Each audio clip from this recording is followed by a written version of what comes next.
জনাইছো আৰম্ভ কৰিছো আমাৰ আজিৰ অনুষ্ঠান অভিমত জুবিন গাৰ্গৰ মৃত্যুৰ 21 দিন অতিক্ৰম হল 22 দিনত ভৰি দিলে এই 22 দিন ধৰি ছিংগাপুৰৰ যিসকল অসমীয়া এজনক বাদ দি বাকি সকলক এতিয়ালৈকে এছআইটিয়ে চুবগৈ পৰা নাই না তেওঁলোক নিজে আহিছে না এছআইটি তালৈ গৈছে না কিবা ছিংগাপুৰৰ অনুসন্ধানৰ সন্দৰ্ভত আমি কিবা গম পাইছো না এছআইটিয়ে জনাইছে একো নাই আমাৰ হাতত তথ্য আৰু তাৰ পিছতো মুখ্যমন্ত্ৰীৰ পৰা এছআইটিৰ মুৰব্বীলৈকে সকলোৱে কৈ আছে জুবিন গাৰ্গে ন্যায় পাব অসমৰ জনসাধাৰণে বিচৰাৰ ধৰণেৰে ন্যায় প্ৰদান কৰা হ'ব এটা আমাৰ প্ৰশ্ন আজিৰ দিনটোত যে 22 দিন হল যদি আজিলৈকে যিসকল মানুহে জুবিন গাৰ্গক সাগৰলৈ ইয়তত উঠাই লৈ গৈছিল যিসকল মানুহৰ পৃষ্ঠপোষকতাতে তেওঁ গাহৰি মাংস খাইছিল আৰু কিবা কিবি খাইছিল বুলি আমি পৰৱৰ্তী সময়ত গম পাইছো সেই মানুহসকলৰ ভিতৰত অকল শেখৰ সিদ্ধাৰ্থ শৰ্মা অমৃত প্ৰভা এওঁলোক এতিয়া এছআইটিৰ জিম্মাত আছে সেই ইয়তখনত থকা বাকি সকল অসমীয়া এতিয়াও এজনক বাদ দি বাকি সকল মৌন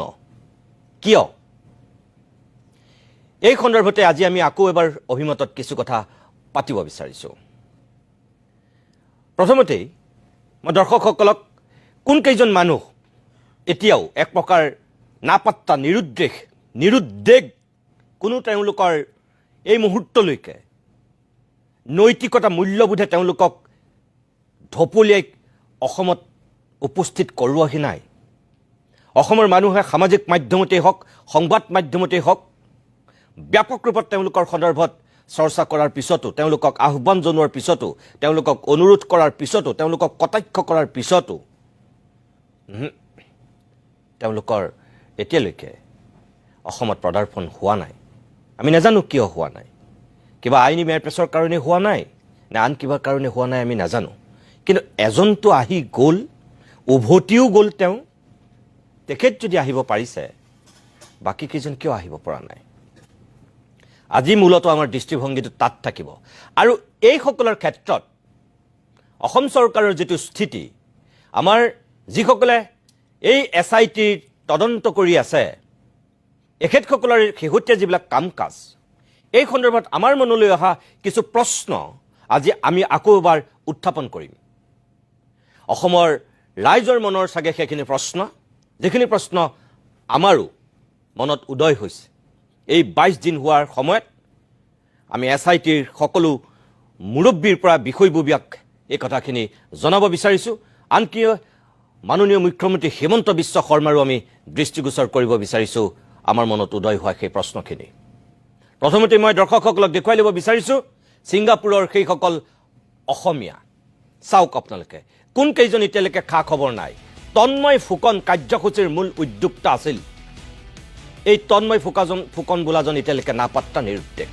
যিজন অসম এছ'চিয়েশ্যনৰ সভাপতি যিজন সেই ইয়তখনত আছিল অভিমন্যু তালুকদাৰ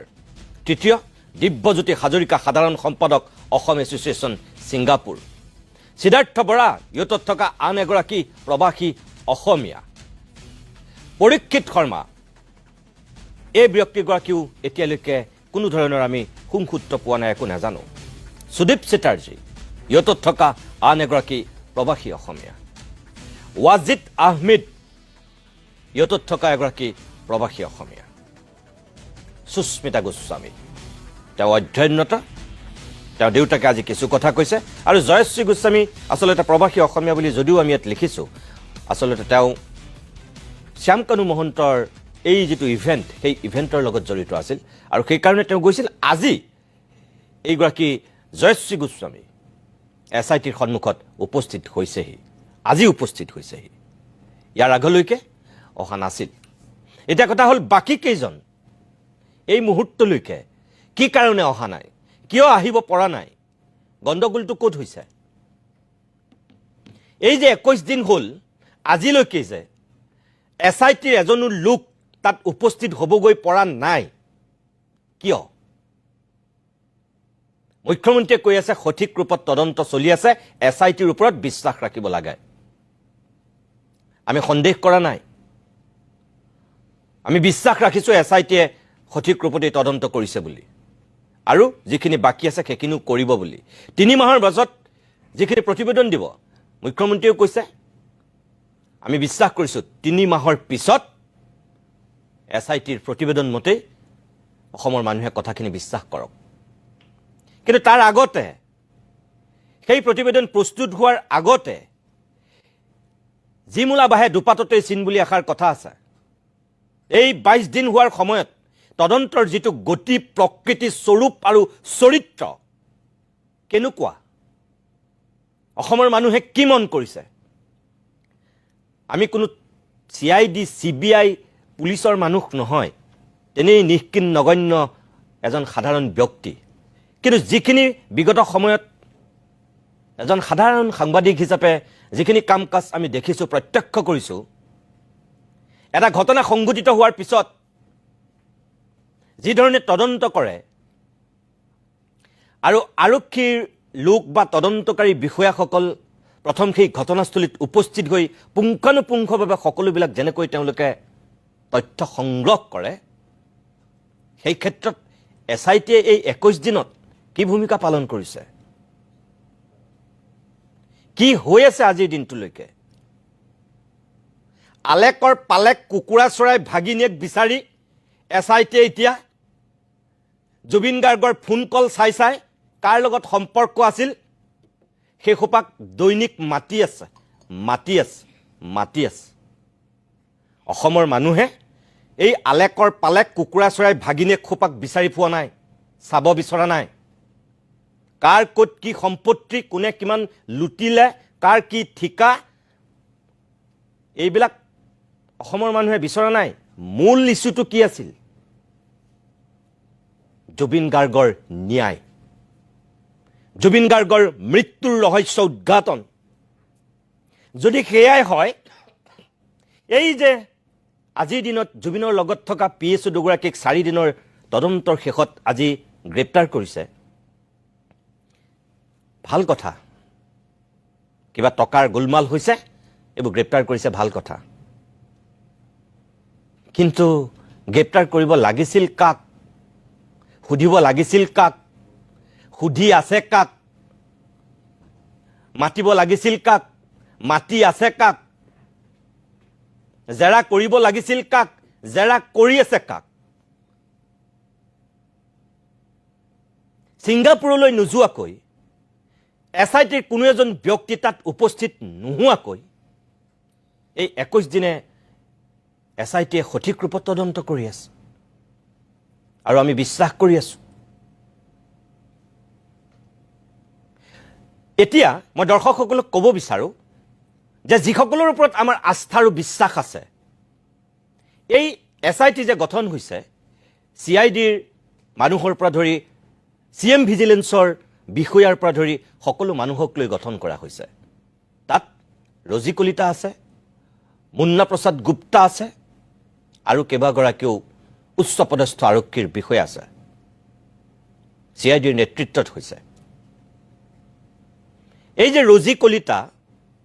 মুন্না প্ৰসাদ গুপ্তা অসম আৰক্ষীৰ মুৰব্বী DGP হৰমিত সিং আৰু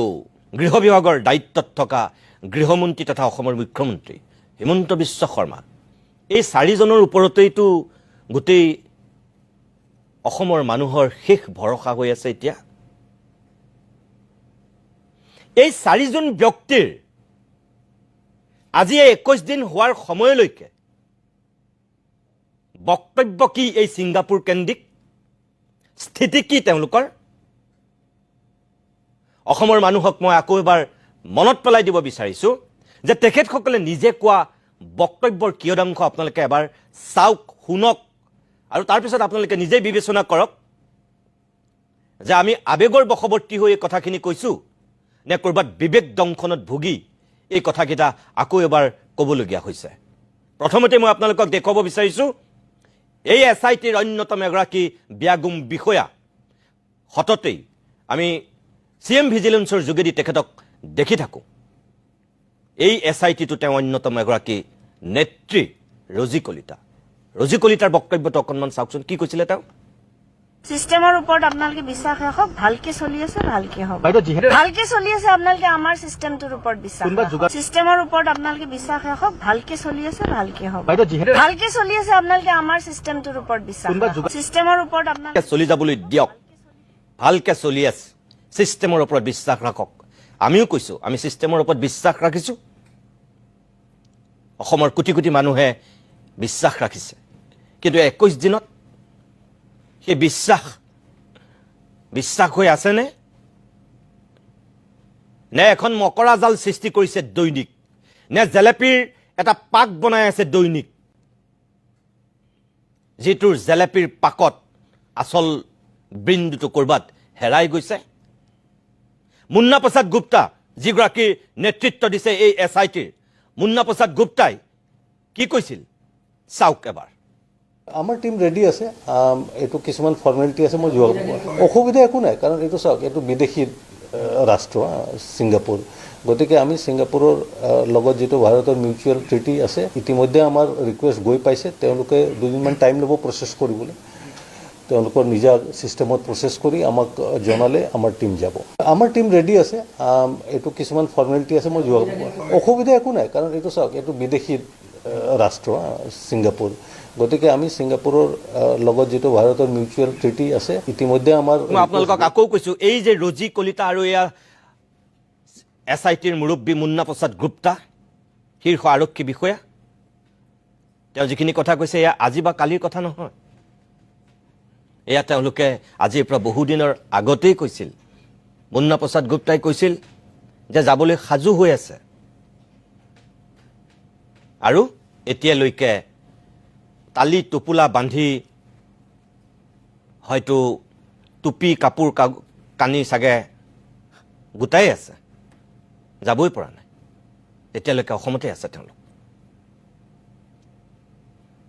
তেওঁলোকৰ পিছত DGP যিগৰাকী আৰক্ষীৰ মুৰব্বী আৰু গৃহ বিভাগৰ দায়িত্বত থকা গৃহমন্ত্ৰী আৰু অসমৰ মুখ্যমন্ত্ৰী তেওঁলোকে কি কৈছিল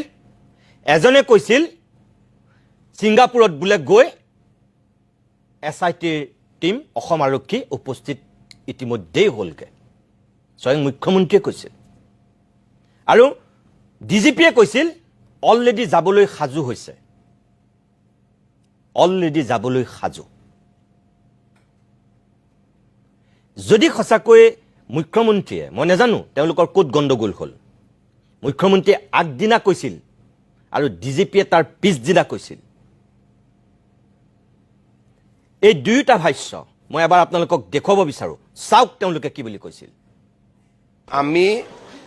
omelette mutual legal assistant treaty এই ট্ৰিটিখনক ইনভোক কৰিবৰ কাৰণে আজি গৃহ মন্ত্ৰালয়লৈকে আমি প্ৰস্তাৱ পঠিয়াইছো তেখেতসকলে এই প্ৰস্তাৱ ছিংগাপুৰলৈকে প্ৰেৰণ কৰাৰ লগে লগে আমাৰ আৰক্ষীৰ দলো ছিংগাপুৰত আছে আমি ভাবো যে অহা কেইটামান দিনৰ ভিতৰত আমি যথেষ্টখিনি আগুৱাই যাব পাৰিম মই ডিটেইলছ আজি ক'ব খোজা নাই কিন্তু অহা 2-3 দিন যথেষ্ট গুৰুত্বপূৰ্ণ হ'ব As per the law of India তদন্তটো ট্ৰান্সপেৰেন্ট আৰু একদম প্ৰপাৰ সাইন্টিফিক ইনভেষ্টিগেশ্যন হ'ব আপুনি জানে দুজন অলৰেডি এটা টিম অলৰেডি দিল্লীত আছে দুজন অলৰেডি ছিংগাপুৰলৈ যাব ছিংগাপুৰৰ লগত আমাৰ মিউচুৱেল লিগেল এছিষ্টেন্স ট্ৰিটি আছে ভাৰত দেশৰ প্ৰিয় দৰ্শক DGP হৰমিত সিং আৰু মুখ্যমন্ত্ৰী হিমন্ত বিশ্ব শৰ্মাৰ এই বক্তব্যটো কেতিয়া আছিল জানে আপোনালোকে যিসকলে আগতে শুনিছিল আপোনালোকৰ নিশ্চয় মনত আছে শ্যামকানু মহন্ত আৰু সিদ্ধাৰ্থ শৰ্মাক তেতিয়ালৈকে আৰক্ষীয়ে গ্ৰেপ্তাৰী কৰা নাছিল 19 ছেপ্টেম্বৰত জুবিনক আমি হেৰুৱাইছিলোঁ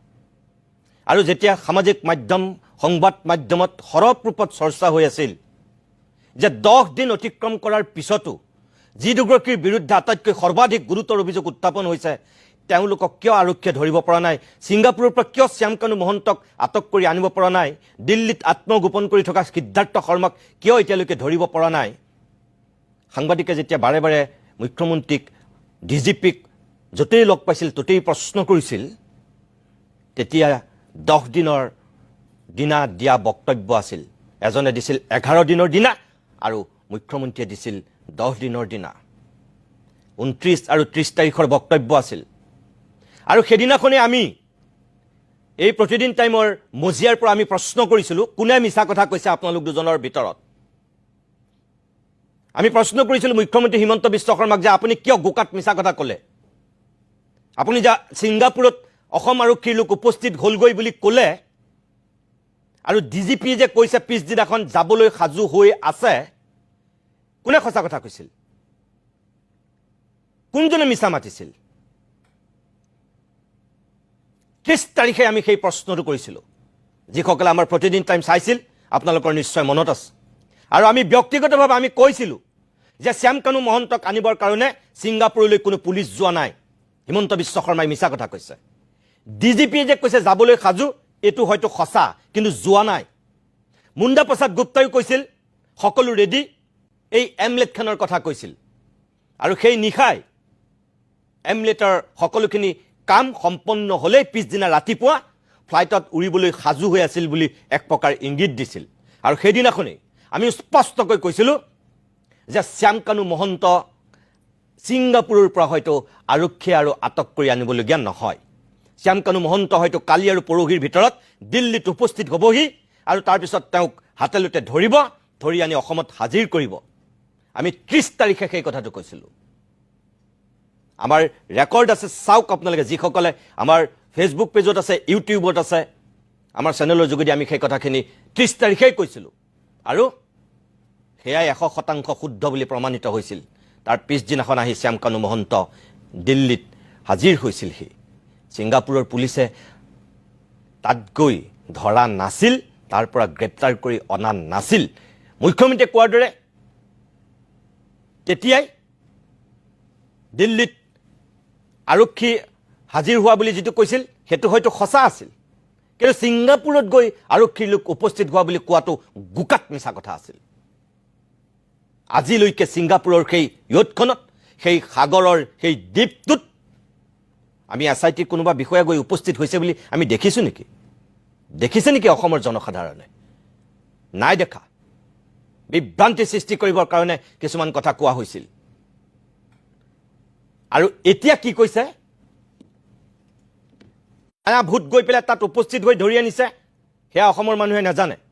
আৰু মুখ্যমন্ত্ৰী হিমন্ত বিশ্ব শৰ্মাই তাৰ আগত যিটো বক্তব্য দিছে 3 দিনৰ পূৰ্বে এয়া কেনেকুৱা কথা ছিংগাপুৰৰ মানুহে বোলে হেঁচা দিব লাগে অসমৰ মানুহে বোলে হেঁচা দিব লাগে তেওঁলোকক আহিবৰ কাৰণে এতিয়া আমাৰ অৱস্থা সেই পৰ্যায়ত SIT গঠন হৈছে এখন বিয়াগুম চৰকাৰ আছে আপোনালোকে নিজে কয় ডাবল ইঞ্জিনৰ চৰকাৰ চলি আছে ছিংগাপুৰ এখন ভাৰতৰ বন্ধু ৰাষ্ট্ৰ এমলেট এখন চুক্তি মিউচুৱেল এই ট্ৰিটিখনৰ কথা আপোনালোকে গৌৰৱেৰে ক'ব পাৰে কৰি থৈছে এখন চুক্তি তাৰপিছত বন্ধু শত্ৰু ৰাষ্ট্ৰ হ'লে বেলেগ কথা আজি পাকিস্তান হোৱা হ'লে কি কৰিলেহেঁতেন এখন শত্ৰু ৰাষ্ট্ৰত যদি এই ঘটনাটো ঘটিলেহেঁতেন তেনেহ'লে আমি কি কৰিলোহেঁতেন এখন বন্ধু ৰাষ্ট্ৰত সংঘটিত হোৱা এটা ঘটনা আজি 22 দিন হ'ল মিছাৰ ওপৰত মিছা কৈ আছে গোকাত মিছা কথা এসোপা অসমৰ মানুহক দৈনিক কৈ আছে 21 দিনে না তাত গৈ অসম আৰক্ষীৰ লোক SIT লোক কোনোবা উপস্থিত হৈছে না আমাৰ কেন্দ্ৰীয় চৰকাৰে কাৰোবাক পঠিয়াব পাৰিছে একো এটা তেনেকুৱা তথ্য নাই ইয়াত এসোপামান সৰু সৰু মাছ ধৰি পেলাই বুকু ফিন্দাই পেলাই তদন্ত সঠিক গতিত গৈ আছে বুলি ক'বলৈ আহিছে আমি নাজানো সিদ্ধাৰ্থই কি কৈ আছে শ্যামকানুহঁতে কি কৈ আছে কিন্তু আসল এই 12 জন মানুহৰ ভিতৰত এজন যে আহিছে বাকি কেইজন যে এতিয়া অহা নাই তেওঁলোকৰ ভাষ্যটো কিয় আদায় কৰিব পৰা নাই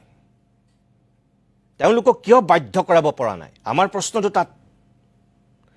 বিদেশ ৰাজ্যমন্ত্ৰী হিচাপে আছে পবিত্ৰ মাৰ্ঘেৰিটা জুবিন গাৰ্গৰ দীৰ্ঘদিনীয়া বন্ধু এসময়ৰ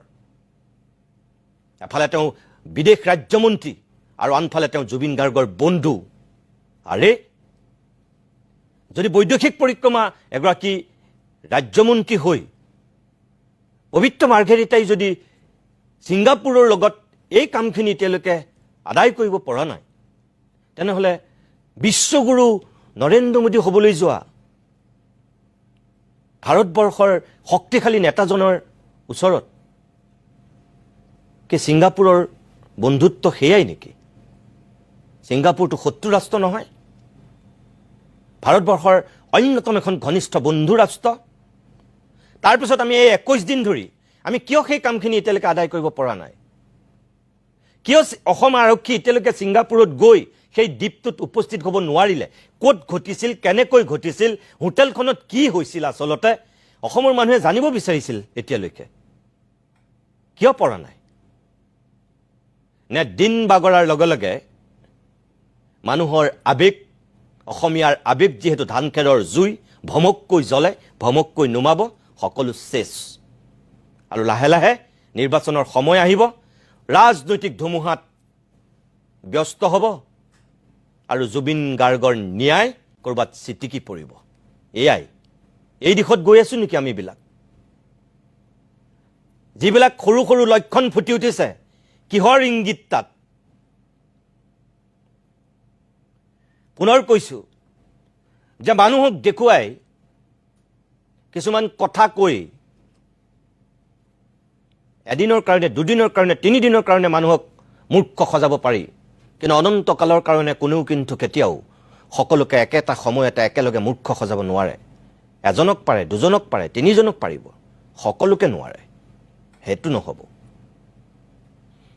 আৰু কিছু কথা আমি উত্থাপন কৰিম। ছাইদুল ইছলাম আছে, ছাইদুল ইছলামৰ লগত আমি কিছু কথা পাতিম। আৰু অংশুমান বৰা আছে, আইনী প্ৰক্ৰিয়াৰ এই কথাখিনি অংশুমান বৰা ডাঙৰীয়াকো মই সুধিম আৰু নিজৰ ক'বলগীয়াখিনিও উত্থাপন কৰিম। অকণমান সময়ৰ কাৰণে বাণিজ্যিক বিৰতি লৈ লৈছোঁ।